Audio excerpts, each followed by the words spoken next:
un desarrollador web entre hackers. Ahora que ya he captado un poco vuestra atención, me gustaría comenzar esta pequeña ponencia, charla, diciendo que en el punto que me encuentro ahora mismo, años atrás, jamás pensaría que estoy como estoy y donde estoy. Así que os voy a empezar a comentar un poco mi historia. ¿Cómo comienza todo? Yo de siempre tenía claro que me quería dedicar al sector tecnológico, al sector de la ciberseguridad para ser más exacto. Pero bueno, yo terminé bachillerato y llegó la hora de tomar una decisión. En mi caso era estudiar ingeniería informática. Me quedé a nada, básicamente, de estudiar lo que yo siempre había querido. Entonces tenía que tomar una decisión.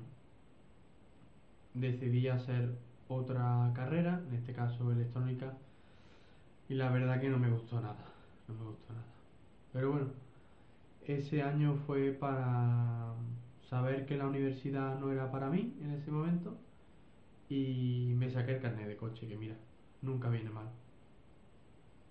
Tras esto me puse a investigar los grados superiores, que nunca había sabido de ellos, y me metí en un grado superior de desarrollo web. Y aquí pues poco a poco empezó mi carrera. La verdad que bueno, los primeros años no fueron fáciles, porque yo venía de un perfil para nada técnico, que le gustaba la tecnología, pero que no tenía ni conocimientos tanto de programación ni base de datos.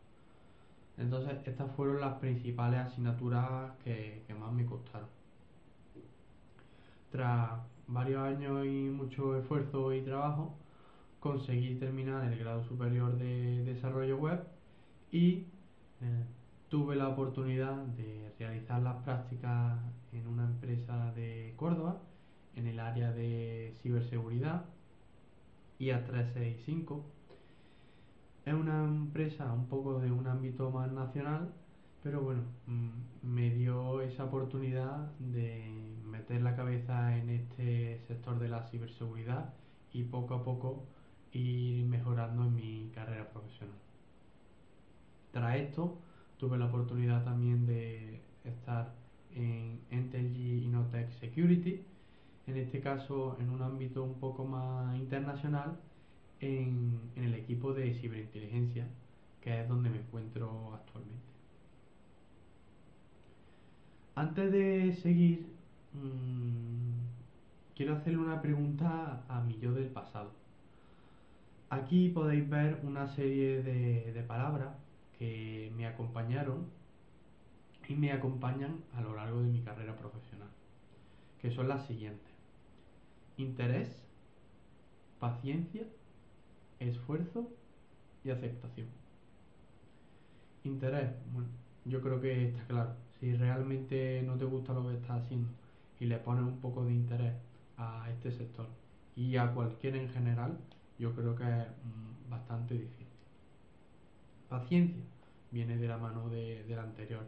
Si tú no le dedicas cierto tiempo con esta tranquilidad y poco a poco esforzándote, que es la siguiente palabra, es bastante difícil que puedas sobrevivir a este sector y que bueno, poco a poco vaya desarrollando tu carrera profesional.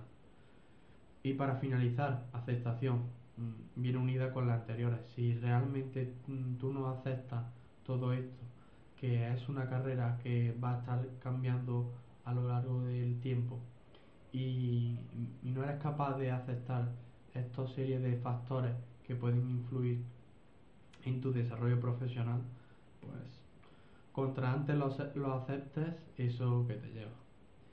Y al final todo esto se resume en una única palabra: actitud. Para ir entrando ya un poco más en materia y hablaros del perfil que yo estoy desarrollando, en este caso es el perfil de desarrollador de ciberinteligencia.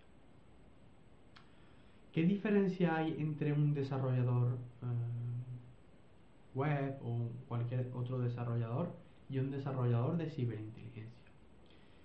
En este caso, un desarrollador de ciberinteligencia es una persona pues, que tiene esos conocimientos técnicos de programación, pero no solo eso, sino que además tiene esos conocimientos de inteligencia que también son muy relevantes para el puesto.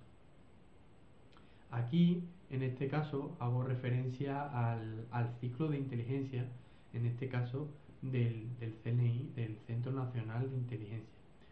¿Por qué? Porque claro, la principal diferencia entre un desarrollador y un desarrollador de ciberinteligencia, cuidado, yo aquí no quiero desprestigiar a ningún desarrollador, porque claro, un desarrollador puede ir poco a poco progresando e ir convirtiéndose en un desarrollador de ciberinteligencia, como por ejemplo en mi caso. Como comentaba, la diferencia entre un desarrollador y un desarrollador de ciberinteligencia es que sabe interpretar el ciclo de inteligencia, es decir, pues, las diferentes fases. Por ejemplo, si nos vamos a la fase de obtención, en este caso debería saber de qué fuente extraer la información necesaria para posteriormente crear esta herramienta que le permita obtener la información precisa para que finalmente se cree un producto de inteligencia, de ciberinteligencia, y se pueda compartir. Pero ¿cómo sería un día a día en un desarrollador de ciberinteligencia?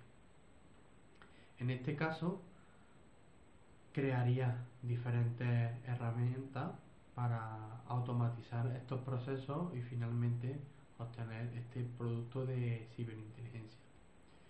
Se puede ayudar del lenguaje de programación Python, es el más usual, e incluso puede utilizar herramientas de control de versiones como puede ser GitLab o Bitbucket. También sería interesante tener una herramienta de creación de alertas y gestión de incidentes como puede ser The Hive o Jira, y para todavía darle más valor a estos datos se podría crear un MISP y de esta forma crear esta serie de correlaciones con todos los datos obtenidos. Claro, todo esto tiene que estar de alguna forma securizado. Y desde el punto de vista de código existen algunas herramientas. En este caso tenemos aquí Sonar, que personalmente es la que más utilizo, y es bastante completa porque al final principalmente la puedo utilizar desde el mismo Visual Studio Code como un linter. Al final un linter es una herramienta que en cada línea de código te da una serie de avisos, en este caso referido a diferentes buenas prácticas de código seguro y de código limpio. Es una herramienta bastante interesante y es muy fácil de instalar como si fuera en una extensión en tu IDE o tu editor de código. También lo interesante de esta herramienta es que al final esté integrada en tu plataforma, como puede ser por ejemplo GitLab. También hay otra herramienta, en este caso Snyk, que es bastante interesante porque sobre todo también son los creadores de un congreso dedicado al DevSecOps, que es la DevSecCon. Y también tienen una herramienta bastante parecida a la anterior y bueno, ahí por ejemplo podéis ver diferentes trozos de cómo funciona esta herramienta en tu propio IDE. Bueno, tenemos la pestaña de calidad de código, de diferentes valoraciones, de la seguridad del código, de alguna configuración que puedas tener mal en tu propio código. Y lo mismo que antes, te da esta serie de avisos. Para finalizar esta parte también tenemos en este caso Bandit, que digamos que es un poco la más manual, porque directamente esto es un paquete pip que tú te lo descargas y lo lanzas sobre cualquier archivo que quieras analizar. Y te muestra una serie de informes donde puedes ver las diferentes posibles fallas que puedes tener en tu código o los diferentes problemas. Incluso te puede mostrar los diferentes CV. Estas serían algunas de las herramientas de código seguro. Pero luego, incluso desde el punto de vista de empresa y desde el punto de vista de buenas prácticas, también existen algunas bastante interesantes. En este caso, la del OWASP es una de las más famosas, la Open Web Application Security Project. Luego también tenemos diferentes estándares, como en este caso puede ser el NIST, que al final es un estándar nacional de estándares tecnológicos, y desde el punto de vista español tenemos las buenas prácticas que nos brinda el CCN CERT. Desde el punto de vista del OWASP tenemos las buenas prácticas, el Web Security Testing Guide, que si nos vamos a su página oficial, ahí tenemos la guía en la versión estable, que tiene varios puntos que son bastante interesantes. Pues bueno, ahí si lo vemos, en esta parte pues bueno, tiene el framework que utiliza el OWASP, pues diferentes tests de seguridad en aplicaciones, configuraciones, diferentes testing de autenticación, también para los diferentes inputs de datos.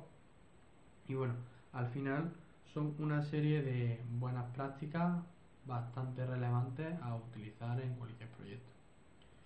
Luego tenemos otras buenas prácticas desde el punto de vista de estándar, en este caso el NIST, el SSDF, en su versión 1.1. Este es bastante interesante. Y bueno, si lo vemos, el framework, como podemos ver por aquí, tiene diferentes puntos relevantes. En este caso lo divide en 4, ¿vale? Y bueno, al final, si lo veis un poco más en detalle, está bastante interesante porque estos 4 puntos los desgrana en 4 buenas prácticas. Bueno, te explica cuál sería la buena práctica, las diferentes tareas que puedes hacer, algunos ejemplos de implementación e incluso algunas referencias desde el punto de vista de estándar, ¿vale? Esta es una bastante interesante. Y luego desde el punto de vista español tenemos el CCN CERT con su guía de recomendaciones sobre desarrollo seguro. En este informe aquí podemos ver diferentes buenas prácticas de arquitectura segura, autenticación, gestión de sesiones, validación de los datos, gestión de errores, criptografía, seguridad, y una parte bastante interesante que en este caso habla sobre Python, las diferentes indicaciones que puedes tomar cuando estás desarrollando en Python. Y bueno, también alguna pequeña checklist de controles de seguridad. Para ir finalizando, espero que en este caso hayáis visto la importancia que puede tener este perfil, también los diferentes perfiles que existen, cómo este perfil puede ser importante y puede ir ganando relevancia en este sector, lo que puede aportar el perfil del desarrollador de ciberinteligencia. Dicho esto, me gustaría finalizar con una pequeña frase que es la siguiente: ciberinteligencia como herramienta para tomar decisiones precisas en el tiempo oportuno. Muchas gracias.